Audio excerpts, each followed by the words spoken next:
bloc-notes de Franck Tapiro, c'est tous les jeudis après-midi en direct dans le Grand Journal. Bonjour Franck. Bonjour Steve, bonjour les auditeurs. Et merci de nous rejoindre comme chaque semaine. Franck, vous êtes communicant, vous pilotez les Diaspora Defense Force, les DDF. Et c'est aux communicants que je m'adresse d'abord. Donald Trump a posté hier soir un nouveau message plein de menaces sur son réseau social Truth Social. Je le cite: au peuple de Gaza, un bel avenir vous attend, mais pas si vous gardez des otages. Si vous le faites, vous êtes mort. Écrit en majuscule, je précise, prenez une bonne décision, bonne là aussi en majuscule. Qu'est-ce que ce type de communication vise à passer comme message, Franck? Et à qui s'adresse-t-il? Même si on est au Proche-Orient, il rappelle qu'aujourd'hui on est revenu dans l'ère du western. Et pour moi, ça me fait penser vraiment à un héros de western ou un shérif qui dit qu'il y a un terroriste de trop dans cette ville. Vous savez, ces fameuses invectives que disaient les cow-boys au début des westerns. Il montre voilà que maintenant il a sonné la fin de la récré. Il montre que le Hamas a fait son cinéma, au vrai sens propre comme au figuré. Il a fait un coup d'image, un coup de propagande. Maintenant, il faut s'arrêter. Il reste encore 5 otages américains et quelques otages israéliens. Et il est temps de libérer tout le monde et de passer à autre chose. Donc, en gros, je trouve ça excellent parce que même, je vous l'ai dit très très tôt, dès que cet accord est sorti, je vous dis faut au moins être heureux que des otages sortent. Maintenant, oui. Cet accord, il est épouvantable pour tout le monde, pour les otages, pour les familles d'otages, pour tout, même si tout le monde les accueille avec joie. Mais vous vous rendez compte le drame à chaque libération, à chaque fois on se demande mais qui va être libéré, est-ce qu'ils vont être vivants, est-ce qu'ils vont être morts? Ce qu'on a vécu avec les enfants Bibas et leur maman, ce qu'on a vécu avec les 2 otages à qui on a montré la libération prochaine probable pour les rendre fous. Mais franchement, il faut que ça s'arrête. Vous pensez, Franck, que ces paroles, ces prises de parole, ces déclarations, ces posts sur son réseau social, tout cela peut avoir un caractère véritablement dissuasif? Je pense notamment à ce que disait à ce propos dans la foulée le secrétaire d'État américain Marco Rubio, qui expliquait qu'il fallait prendre très au sérieux Donald Trump lorsqu'il disait quelque chose. En général, il le faisait derrière. Attendez, je vous le dis depuis des années d'ailleurs, à l'antenne et un peu partout. Il fait tout sauf bluffer, Trump. S'il avait bluffé une fois, ça se saurait. Il dit ce qu'il fait, il fait ce qu'il dit, et il y a intérêt justement à imaginer qu'il va exactement faire exactement tout ce qu'il a dit. Regardez ce qui s'est passé, non pas depuis qu'il est à la Maison-Blanche, mais depuis qu'il a été élu au mois de novembre. Tout s'est détendu. Le Qatar a viré le Hamas en disant qu'il n'était plus souhaité à Doha. Tout d'un coup, tout s'est arrêté. On est en train de résoudre, on l'espère, les situations dramatiques qui se trouvent à la fois au Proche-Orient et en Ukraine, même si on peut contester plein de choses à Trump, mais on ne peut pas au moins contester le fait que depuis qu'il est là, il est le patron. Donc quand je dis c'est le shérif, c'est un western, c'est le patron. Si les gens n'ont pas compris ça, je suis désolé, mais qu'ils passent leur chemin. Est-ce que ça peut créer aussi de l'instabilité? Le patron de la première puissance du monde n'a pas perdu du temps à bluffer, il n'a pas le temps de bluffer.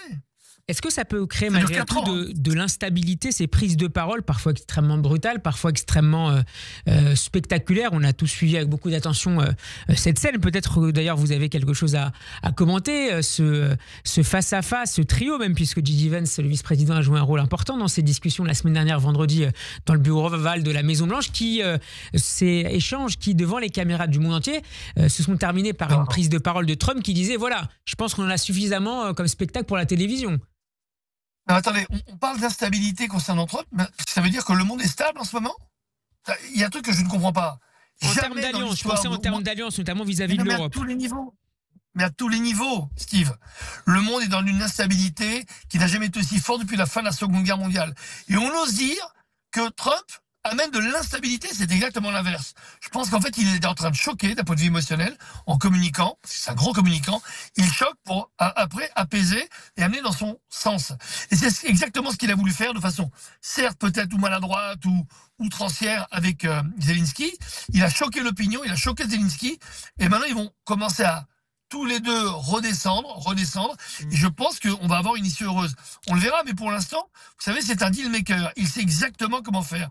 Il est arrivé dans un monde totalement instable, avec des faux semblants, de l'hypocrisie, des fake news, du mensonge utilisé, mais vraiment, de façon à tort et à travers dans tout, dans la diplomatie, à l'intérieur des États-Unis, vis-à-vis du racisme, de l'antisémitisme, partout dans le monde. Donc il arrive en disant, je siffle un grand coup, je tape sur la table, et après on va pouvoir discuter. Vous savez, si on arrive en voulant faire le diplomate, on n'arrive à rien. Donc lui il arrive en disant, 1, je suis le patron, 2, c'est moi qui décide, 3, je vais vous expliquer ma méthode, parce que c'est ma méthode, faut m'utiliser pour s'en sortir. Et moi, je vous fais le pari, on en reparlera dans quelques mois, qu'il y arrivera. D'une façon ou d'une autre, il y arrivera. Franck, je voudrais qu'on parle d'un autre sujet maintenant. C'est après-demain qu'aura lieu la Journée internationale des droits des femmes. L'occasion pour vous de nous sensibiliser une nouvelle fois nos auditeurs sur les campagnes parfois très violentes que subissent les mouvements féministes juifs dans le pays, mais pas que.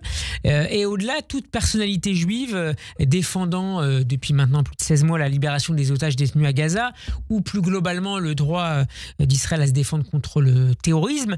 La situation ne s'est pas améliorée, notamment sur les réseaux sociaux. Ah, c'est pas amélioré, elle a même empiré. Aujourd'hui, il faut faire la journée des droits des femmes, même juives. Et je dis même juives parce qu'israéliennes, on s'en fout, c'est pas le problème. Aujourd'hui, elles sont israéliennes, mais parce qu'elles sont juives.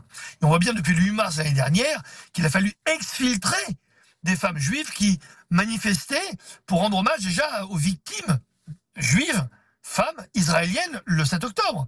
Ce qu'on leur a contesté. En gros, aujourd'hui, on ne peut pas être victime et juive. Il faut choisir. Donc je pense que cette folie, c'est une folie, doit s'arrêter. Et la seule chose qu'il faut revendiquer, et là, les femmes et les hommes et tout le monde doit être au front, pour dire les droits des femmes, c'est pour toutes les femmes. Quand une femme a été agressée et violée parce qu'elle est israélienne, donc ce serait normal. Ou alors j'entends, vous savez, parce que je soutiens une autre cause très très proche de celle-là, contre les agressions sexuelles de rue, par Claire Géronimi.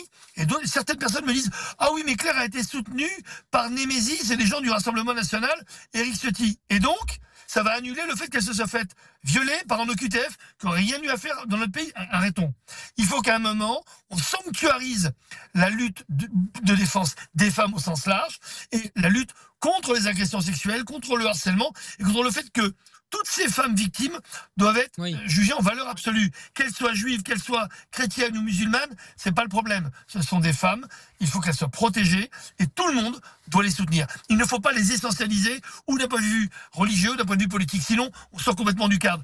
Et cette folie, je dis bien cette folie, doit s'arrêter tout de suite. Donc le 8 mars, on est tous évidemment au soutien de cette cause, de cette journée nationale et internationale des femmes. Merci beaucoup Franck Tapiro d'avoir été avec nous comme chaque semaine. On peut vous retrouver notamment sur notre chaîne YouTube. À la semaine prochaine, bon après-midi. Merci à vous, bye bye.